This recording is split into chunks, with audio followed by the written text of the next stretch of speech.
Alrighty, so Doc John's working on a Chicago coin Riviera, and with Chicago coin comes the infamous score reels. And so I'm going to show you how I take them apart, clean them up, and put them back together. Step one, take out this pesky pin. That's the locking pin to keep it from sliding out. A lot of people don't even put them back because there's also a spring clip underneath that you have to push down with one finger and then pull it out. It's gonna be difficult. There we go. Pull it out, watch your cables and everything on the way out. They oftentimes are very tight. And so I just kind of pop it out there and kind of get all the wiring loose. It's all out. And so now you see the disc. This one's actually not too bad. The other one was a lot worse. So the first thing I'll do is I'll unscrew the outer clip. All your spring fingers and all are on this thing. And so I kind of gently hold it in while I finish pulling out the screw. Just a regular old Phillips. Goes in a ways. Come on. Goes in a long ways for this one. There we go. All right. So try not to drop these. They can be pretty delicate. But you have the 2 on one side and you have 4 on the other. Another thing you take note of is in the center hub here, you actually have a little notch. And so on one of the other ones on this machine, when I first got it, I noticed the score reel was a little slanted, and it would kind of bow as it went around. Well, they didn't line up that notch, so they just kind of had it sitting there. And guess what? It sat and reset, spun and spun trying to reset. So once I get that off, I'll take I get my rag here. It looks dirty. It's been washed many times, but, and I'll just use regular old alcohol, isopropyl, kind of soak my rag a little bit. And so step one is with very lightly, you want to kind of clean up the tips of the fingers here. And so you kind of see, maybe not, there we go. Kind of see dirt, a little bit of grease and oil built up over the years. And you also want to kind of look at the springs themselves, make sure they're about the same, because you're relying on that spring tension to really be what's making the contacts. So getting that clean, looking at it, you can see the smooth points where it's been rubbing, that's okay. And then I'll usually just kind of rub the plastic a little bit. You don't want to put a whole lot of pressure on it because if you should snap these, they can be hard to get. I think some folks are starting to 3D print them. I've not had to do that yet, but I have seen some of the Thingiverse and things like that do have the prints to be able to make some more if you need to. And I will set this aside for now. And then if you can kind of look at the plate there, you see the little tracks going around it. That same rag with the alcohol, I'll go ahead and take the easy stuff off. I just kind of wipe it down a bit. And always make sure your machine is off when you do this, because the last thing you want is to touch one of these against something here, maybe another place where you do have voltage, and blow a fuse or who knows what else you might do. So I kind of wipe all the easy stuff off. And then I do get a little bit of 1,000 grit sandpaper. I know I've seen people go with 400 on different things. I don't like to use anything more coarse than 1,000 grit. I figure that's really all you need. You don't want to take much off the tracing itself. You really just want to kind of rub out some of the grease and the tracks a little bit. So I'm just kind of rubbing that a little bit where I see a little bit more. I'll hit it a little bit harder, but not, again, I don't want to go through it all. Kind of focus on getting that inner ring, those inner rings a little bit. And then, so you don't have to go way out here. And also in one of my other ones on this machine, this trace had been blown off or something, and somebody came and soldered a wire here, kind of laid it flat and soldered it back on here. It was out of the way of the runners, and that thing works just fine. So you do what you got to do sometimes, because those plates can be hard to get. So once I rub that off, I go back to my alcohol and just kind of rub up, clean it one more time. I know some people say to put oil or lubricant on these. On a Chicago coin, my advice is don't do it. Because once you get that oil, it attracts more dust and things like that. So if you wanted to, you could actually take the pin out here and take that spring off. And then when you undo the other side, you can pull it out. But if I've got movement, if I can press that and get movement and it's free like that, I don't mess with that part of it. Now I'll put my spring fingers on afterwards, but I like to flip it back over, and we're going to go ahead and take this part apart as well. So I have to use just a small Phillips head, like a little jeweler's screwdriver, and undo these 3 screws. Oh, that one's about to fall out. Take it out now, take it out now. I hate dropping things on the floor because once they fall, you never know where they're going to bounce. And when you have other machines and cars and stuff in the way, it makes it hard to find. And so I'll pull that off.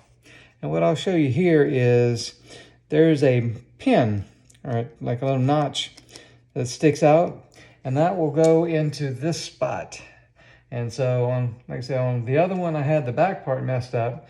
So far, I haven't had any of these bad. You would really see it at an angle at that point. But I'll wipe this down afterwards. I'm not going to do that on video, but normally just Windex and a rag. Although on a Captain Fantastic, I mean, you blow on it too hard and it was flaking off. So I didn't do any of that there. But on these, that's normally what I use. Just again, Windex and a clean rag, and rub lightly at first, and go ahead and go a little bit harder if you need to in certain areas. I'm just going to take off these screws. I'm going to go ahead and disengage the spring. You got it. That's what pulls it back in place and pulls your spring forward. On most of these EMs, it's not the coil that does the work. It's the spring that pulls things back that normally makes the action and trigger the event. All right, so again, just took the little spring off. All right, and we undid, sort of undid. I'll go ahead and get my magnetic screwdriver so I can take this off with less fear of dropping it. I'll take it off by finger. So again, these are short screws. I set them in this way. All right, put that back down. All right, that takes that off. So what you'll see now is with those 2 screws removed and that spring removed, I should be able to take this off, and there's a little notch that's holding it kind of in place. So just a little bit of tension, pulled it out, and then this whole piece, or these 2 pieces will come off. This is your piston that sits in your coil and does the pulling action. I see it's a little dirty. And then this is the plate that basically holds it like that. And just so your spring pulls it back and forth. Let me see if I can get that. And it kind of holds it in place. Now this one is filthy. So let me get my rag again and get some more alcohol on it. Don't be afraid of being liberal with the alcohol. As long as your machine is off, it's not a problem. And so I'm just going to gently rub these off because, again, this is a 1973 machine, I think. And so it's got a few years behind it. And so this plastic will get old and crackly. It does its function that way, but you don't want to stress it in odd directions. It doesn't like that. That piece is ready. And I'm going to pull this piece off now. I'm going to focus on the back side because that's really what rubs against the plate. So I want to make sure I clean that while my rag is still pretty clean. I wipe the piston just to get it clean. But again, you don't put lube or any lubricant inside the sleeve or the coil because that can tend to overheat over time or collect dust and actually create more problems for you. Oh, got to be careful here as well. And so I'm just going to clean this up a little bit. This area doesn't really matter as long as it spins freely here. I'll try to get a little bit more there. All right. And then on this side, I'll try to get on this end because this kind of fits in to your sprocket for your reel and that plate. So it kind of fits in there.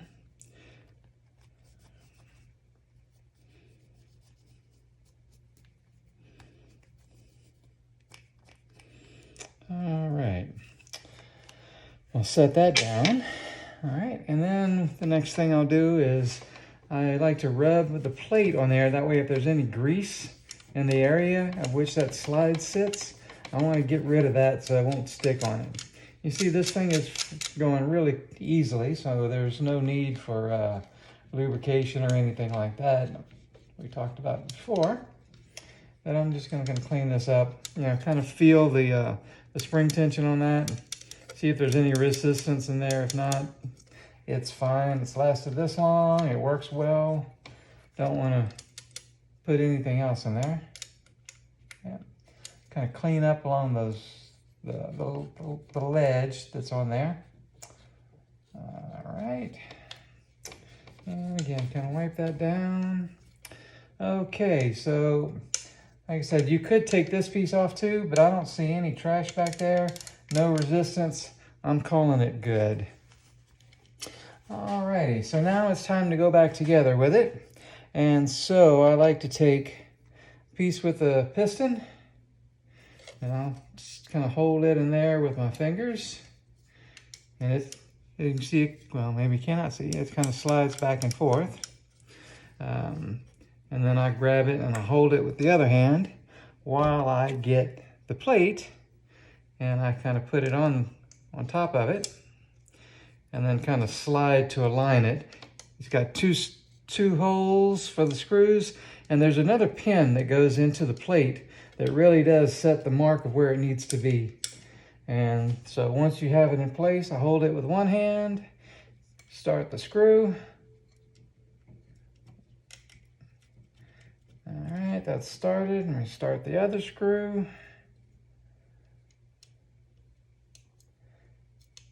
All right, and then I will get my screwdriver out and go ahead and snug it a little bit. Don't want to over tighten, there's no need. It's got a lock washer, one of the little star type locks on it. It's not going to go anywhere. And let's go ahead and get the spring ready for action. And I'll put it on the plastic first, and then wrap it around over to the steel on the frame. Fold it under, and voila.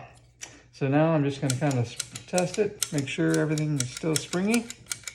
All good. You see the spring's been added. 2 screws in that plate, all good. The next thing I like to do while I'm here is the end of stroke switch.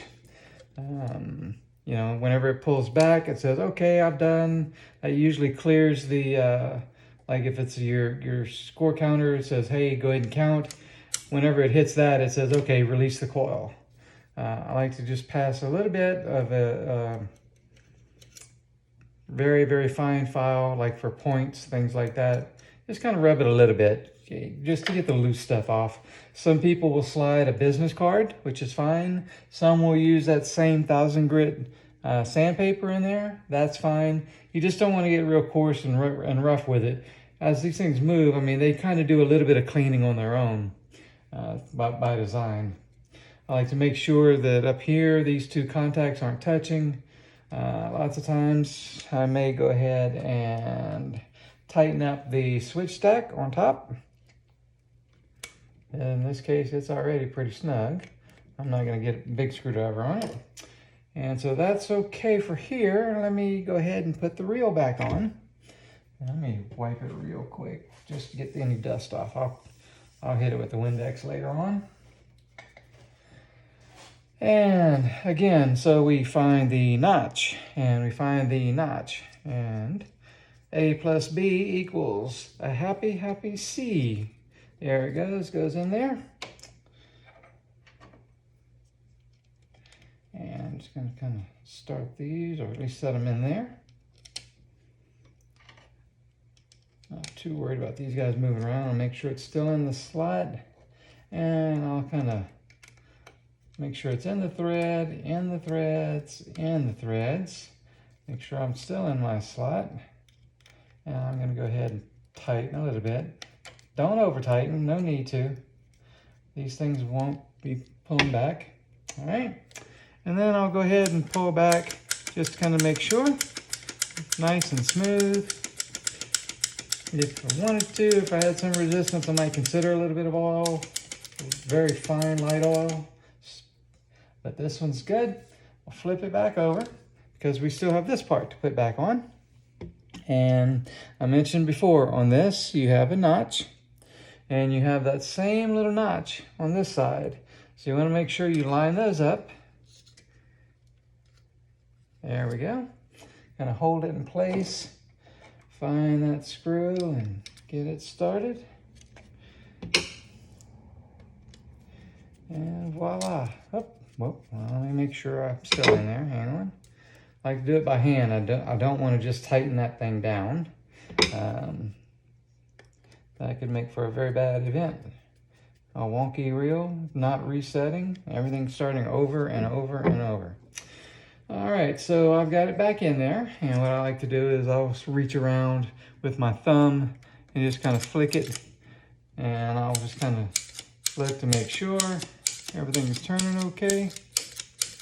Sometimes I'll kind of just barely pick at the pins, or the springs, just to make sure there is tension on it. It doesn't have to be a whole lot, but you don't want it to be not touching. I've had that problem on some other Chicago coins in the past. That can be hard to find. All right, so with that, just kind of looking, everything is back together. We're gonna put it back in nice and gently, moving wires out of the way. Man, these 4-player games, they sure pack it in here. I'm not a fan of 4 players because there's so many score reels. That's just criminal. All right, and then we got it in there. Grab that spring, there we go. And last but not least, your locking pin. And usually I'll go in from the bottom, let's try to find it. There we go, and it's in there. All right, and that is how you work the score reels over. So I've done all of these guys. I need to lock that in. It's not sprung. But I've cleaned these 2. I still have these 2 and then all those 8 to do. So I think I'm not going to bore you with those videos, and I'm going to say bye-bye for now.